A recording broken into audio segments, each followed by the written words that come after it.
In the rugged terrain of San Pablo Huitzo, roughly 30 kilometers northwest of Oaxaca City, the landscape is dotted with mounds that the locals call mogotes.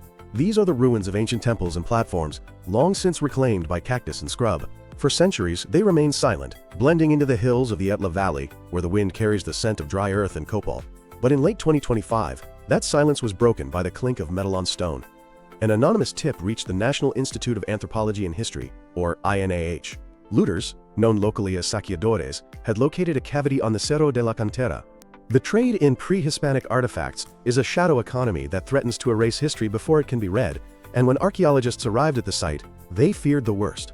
Often, in these races against time, they find only empty shells, stripped of their jade, their ceramics, and their history.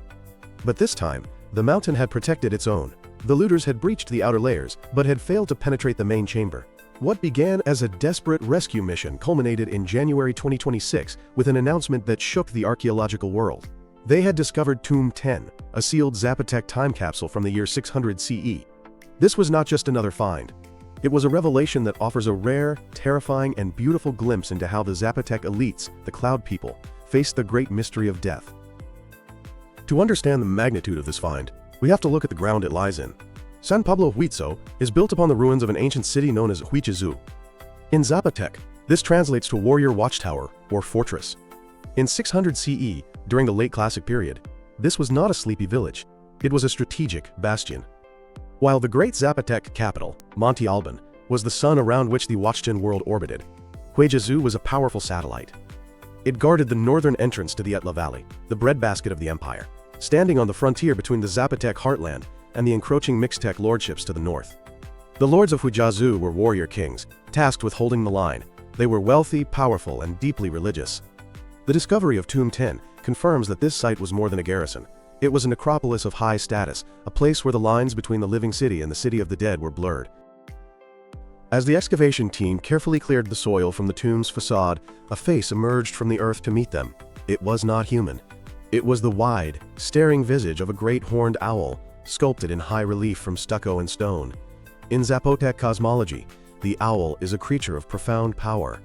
Often referred to as Mu, or Tunkuluchu, in broader Mesoamerican myth, the owl is the avatar of the night, the messenger of the underworld, and the harbinger of death. However, we must be careful not to project Western concepts of evil onto this. In the Zapotec worldview, the owl is the guide. It is the creature that can see in the dark, navigating the treacherous path to Lioba, the place of rest. The sculpture at Tomb 10 is unique because the owl is not merely perched. Its great beak is open, and emerging from within that beak is the face of a man. This is a stunning piece of theological art. The man's face is painted with red pigment, the color of life, blood, and the East. He wears the calm expression of nobility. This imagery suggests a transformation. The Lord buried within is not simply dying. He is being consumed by, or perhaps becoming, the owl. He is merging with the divine forces of the night to become an ancestor spirit. In Zapotec belief, the ancestors were active participants in the lives of their descendants. They could intercede with the lightning god Cochiho to bring rain, or with the Earth Lord to ensure fertility. By depicting the Lord inside the owl, the tomb's architects were declaring his new status. He is now a messenger. He has the power to fly between worlds. Flanking this dramatic central sculpture are two jambs, or vertical posts, carved with human figures. On one side stands a man, on the other a woman. Both are dressed in the complex regalia of the Zapotec elite, wearing feathered headdresses, ear spools, and heavy jade necklaces. These are likely the guardians of the lineage. Their presence at the door is significant, because Zapotec society was deeply concerned with genealogy. The right to rule Huijazoo depended on one's ability to trace their bloodline back to the founding ancestors. By placing a male and female figure at the entrance, the tomb emphasizes the duality of Zapotec creation, male and female, life and death, and asserts the legitimacy of the noble house. They stand eternally vigilant, holding ritual objects, ensuring that only the rightful initiate or the rightful spirit may pass. Entering Tomb 10 is a descent into sacred geometry. The tomb follows a cruciform or complex plan, which is typical of the elite burials of the late Classic period. It is not a simple pit. It is a house for the dead, mimicking the palaces of the living. The structure consists of a staircase leading down to an antechamber, which then opens into the main funerary chamber. The walls are constructed of perfectly cut limestone blocks, covered in a thick layer of lime stucco. This white canvas was the surface for the artist's brushes. The lintel, the horizontal stone beam spanning the doorway, is a masterpiece of epigraphy. Carved into the stone are a series of glyphs representing calendrical names. In the Zapotec world, as in much of Mesoamerica, a person's name was often derived from their birthday in the 260-day ritual calendar, the Paye. A name like Lord 12 Monkey or Lady 8 Deer was not just a label, it was a destiny. These glyphs likely identify the primary occupant of the tomb and perhaps his illustrious ancestors, anchoring the burial in a specific moment of cosmic time. The true treasure of Tomb 10, however, lies inside the main chamber. As the archaeologist's lights cut through the gloom, the illuminated walls that seem to be bleeding color. These are the murals. Painted in vibrant shades of ochre, hematite red, turquoise green, calcium white, and deep charcoal blue, the murals depict a solemn ceremony. The scene is a procession. A line of figures moves across the walls, marching toward the entrance of the tomb. These figures are not warriors, they are priests and nobles. In their hands, they carry bags, elaborately woven pouches with fringed bottoms. These are copal bags. Copal is a resin harvested from the bracera tree. When burned, it produces a thick, sweet, white smoke that was believed to be the food of the gods. The smoke rising to the sky was the visual manifestation of prayer. The figures in the mural are frozen in the act of offering. They are likely depicting the funeral rites of the Lord buried within. We see them chanting, their speech scrolls unfurling from their lips. We see the flow of feathers in their headdresses. The artistry is exquisite.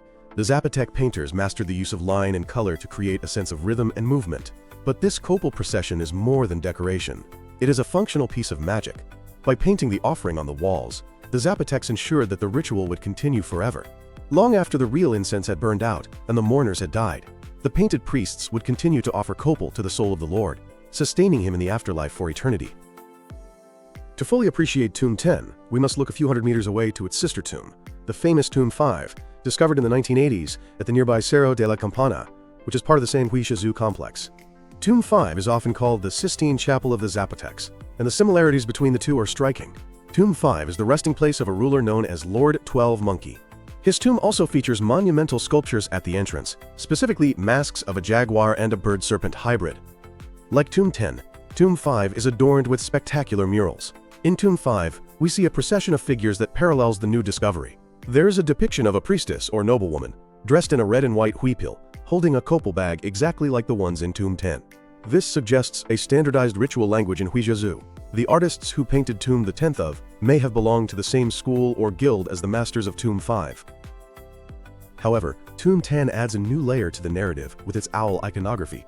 While Tomb 5 focuses on the jaguar, representing earth and power, and the serpent, representing sky and rebirth, Tomb 10 focuses on the owl, representing the underworld and transition.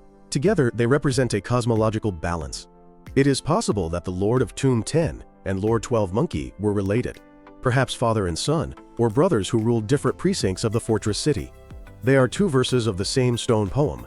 This context helps us situate the discovery in the world of 600 CE. This year was a pivotal moment in Mesoamerican history. The great metropolis of Teotihuacan in central Mexico, which had long influenced the Zapotecs, was beginning to collapse. The political vacuum sent shockwaves across the region. In Oaxaca, Monte Alban was entering its late phases. The centralized power of the capital was loosening.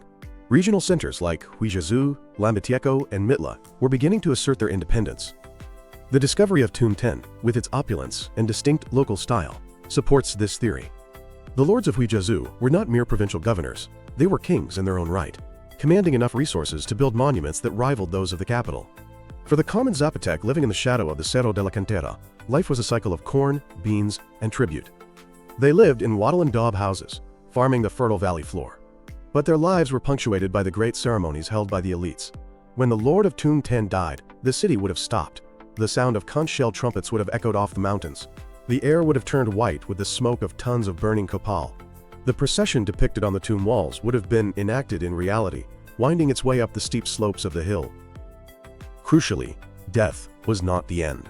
The Zapotecs practiced ancestor veneration. The tomb was not sealed and forgotten. It was a temple. The antechamber was designed to be re-entered.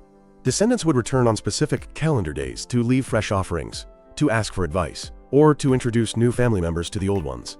The open beak of the owl was a portal, a mouth through which the ancestor could speak. Now that the discovery has been announced, the real work begins. The immediate priority for the INAH team is conservation. When a tomb is opened, the rush of fresh air, humidity, and microbes can destroy murals that have survived for a millennium. The team is currently stabilizing the microclimate, likely using climate-controlled airlocks to protect the pigments. In the coming months and years, we can expect a flood of new data. If bone fragments are preserved, geneticists will look for familial links between the occupant of Tomb 10 and the lords of Tomb 5, or Monte Alban. By analyzing teeth isotopes, scientists can tell where the lord was born and what he ate. Did he grow up in Huijazoo? Or was he a prince sent from Monte Alban, or even Teotihuacan? Epigraphy experts will work to decipher the specific calendrical names on the lintel. If they can read the name of the lord, he will move from the realm of anonymous ancestor into the pages of written history. The discovery of the Zapotec owl tomb in San Pablo Huitzo is a reminder that the earth has a memory. For 1,400 years, while empires rose and fell, while the Spanish arrived and the modern nation of Mexico was forged, the owl lord waited in the dark, clutching his human visage, ready to fly again. This tomb is a gift. It tells us that the Zapotecs saw death not as a wall, but as a door guarded by wisdom, painted in the colors of the rainbow, and scented with the sweet smoke of copal. As we gaze into the eyes of the owl, we are not looking at a dead relic. We are looking into the soul of a civilization that, in the valleys of Oaxaca, is still very much alive.